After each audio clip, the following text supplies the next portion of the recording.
जय श्री राम दोस्तों। आज एक मित्र से चर्चा हो रही थी प्रारब्ध के विषय में, पुरुषार्थ के विषय में, फलादेश के विषय में बात कर रहे थे।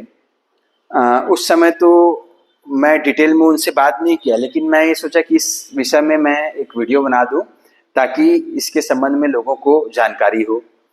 अब ये समझिए कि लोग ज्योतिष को सीधा फलादेश समझते हैं।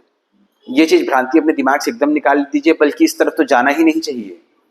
इसका साइंस कुछ अलग है। ज्योतिष हमारा पूरा पूरा साइंस है।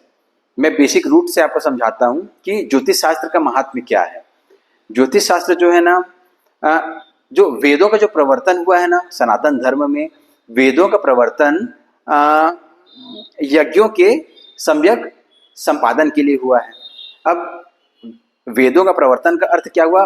प्रवर्तन का अर्थ होता है किसी रूल्स रेगुलेशंस, नियम आदि के द्वारा किसी कानून का पालन समझिए।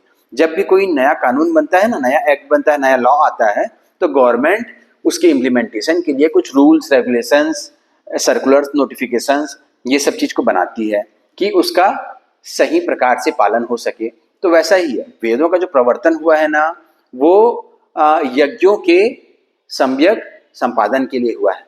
अब यज्ञ क्या है?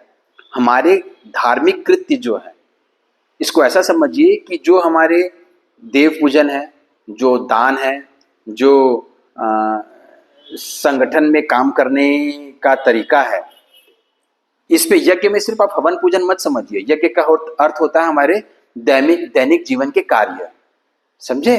तो दैनिक जीवन के कार्य हम कैसे धार्मिक रीति से पूरा कर सकते हैं, इन सब का तरीका हमको दिया गया है वेदों के द्वारा।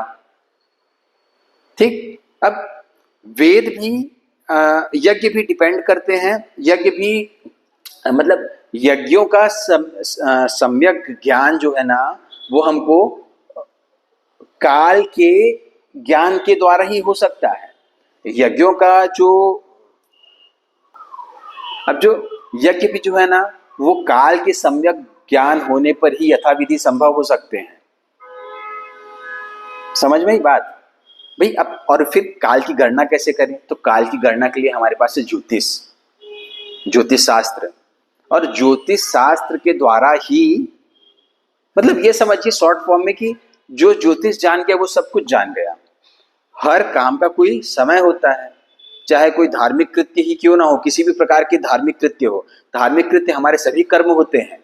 हमारे दैनिक जीवन में करने वाले हमारे सभी कर्म धार्मिक कृत्य कहलाते हैं।